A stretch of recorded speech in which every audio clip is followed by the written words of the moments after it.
Welcome back, ladies and gentlemen, to our YouTube channel.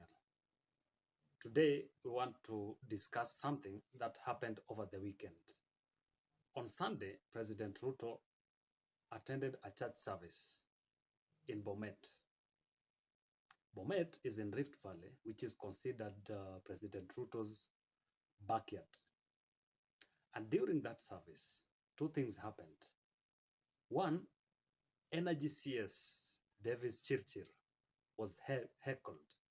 And remember, Davis Chirchir comes from Bomet. Two, for the first time, President Ruto declared on camera that he is not interested in the 2027 re-election and that his focus is on service delivery. So I want you guys to listen to the clip and tell me what you think.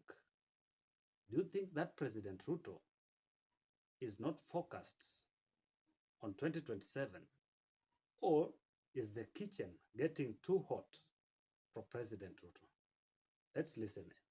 Hapa Sotik tunajenga pia, tumeweka milioni 50 ya kujenga soko ya kina mama mboga na soko zingine 5 hapa Bomet County, so that we make sure that mama mboga pia anafanya biashara yake mahali kuna maji, mahali kuna stima, mahali kuna heshima na mahali kuna dignity. Mnanielewa? So tunataka tupangane vizuri. Na Kenya imekwama siku nyingi kwa sababu ya viongozi kufikiria mambo tu ya uchaguzi. Nakuta kila mtu anapanga vile atachaguliwa tena. Hapangi vile atabadilisha dunia. Mimi sipangi kuchaguliwa tena, mimi napanga vile tutabadilisha Kenya. That is my mission. Mambo ya kuchaguliwa ni bahati ya Mungu na wananchi wa Kenya. Kazi yangu sio kupanga vile nitachaguliwa tena, hiyo bana kazi yangu. Kazi yangu ni kupanga vile vijana watapata kazi, vile tutahakikisha kwamba kuna hospitali ambayo inafanya kazi na vile Kenya itabadilika. That is the focus.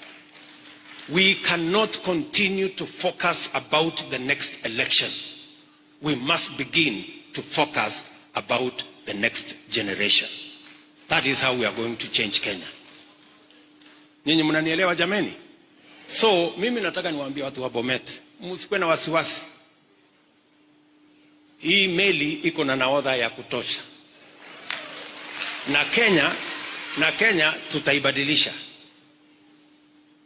So maneno hii kawaida, siasa, wenye kutaka kuendelea na siasa ni sawa, lakini Kenya lazima tubadilishe.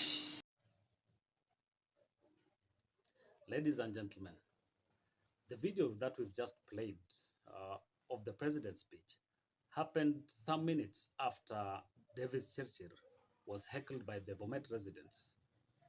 And the president could not believe what happened, because in normal circumstances, the president's close confidants like Davis Chirchir would be welcomed warmly by Rift Valley residents.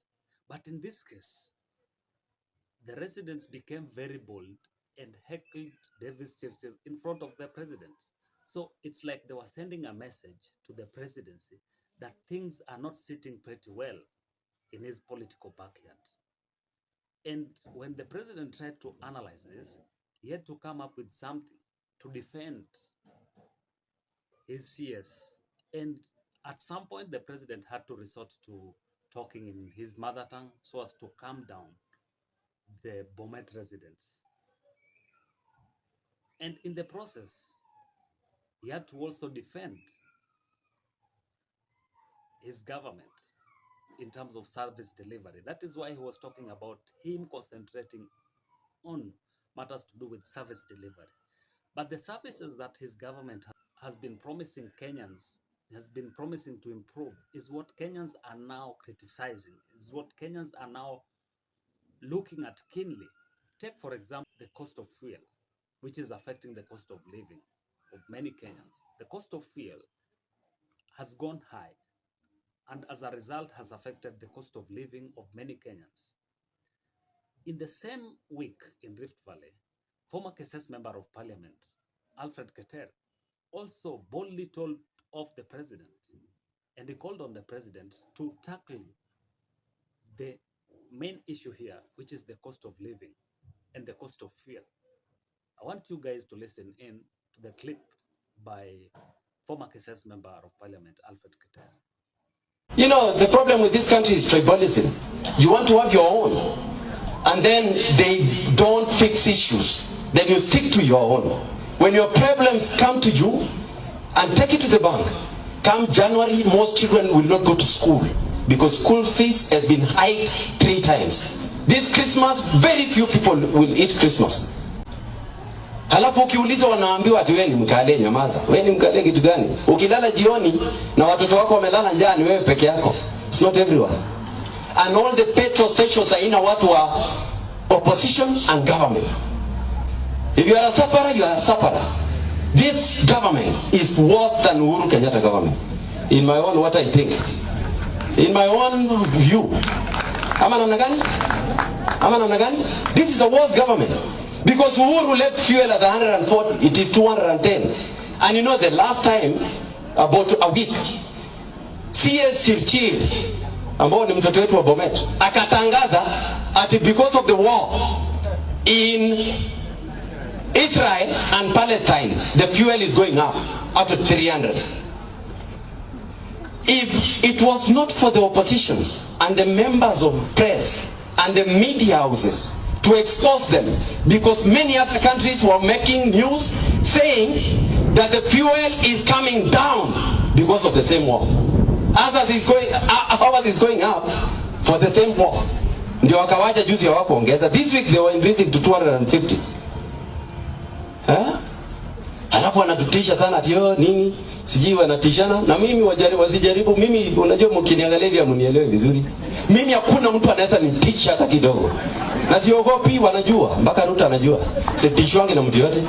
Moi died and I let his soul rest in peace. But he knows, Alfred Keter, Uhuru Kenyatta knows that mimi ni wa kusema ukweli. Ladies and gentlemen, if you listen to that and combine it with what happened to CS Chirchir, it will clearly tell you that Rift Valley is not sitting pretty well for the president. And for someone who is looking at re-election in 2027 and a political leader who has a strong opposition also gunning for the same position in 2027, you'd expect or you'd wish to have a 100% backing of your political backyard. And with the murmurs and political undertones that are happening right now in Rift Valley, President Ruto feels a little bit threatened because he's not very sure if he will get 100% backing, or still there could be voter apathy, or his opponents might eat into his support base, which is Rift Valley. So that is why he came out boldly and told Rift Valley residents that he is not focused on re-election in 2027, but service delivery. He could have scored a point if service delivery was top-notch. But if you look at it right now, he's really struggling in the service delivery sector. So what President Ruto needs to do is to tackle the high cost of living, which is affecting so many Kenyans, by first reducing the cost of fuel. If you reduce the cost of fuel, the net effect will be the cost of other products will reduce, the cost of energy will reduce, the cost of electricity will reduce. When the cost of fuel reduces, the cost of electricity will reduce. And in effect, this will affect the cost of other products, basic commodities. It will affect transport. It will affect the prices of the basic commodities, which is affecting Kenyans. So if President Ruto can tackle that, then all these murmurs and undertones that are affecting his popularity in his political backyard will be sorted out. What do you think, ladies and gentlemen? You can share your feedback by commenting on our content on the video down below. We also call upon you to support us by subscribing to our channel, liking our content and sharing. You can also send your feedback on our social media platform. Thank you guys for watching, and stay tuned for more content from this YouTube channel. Adios.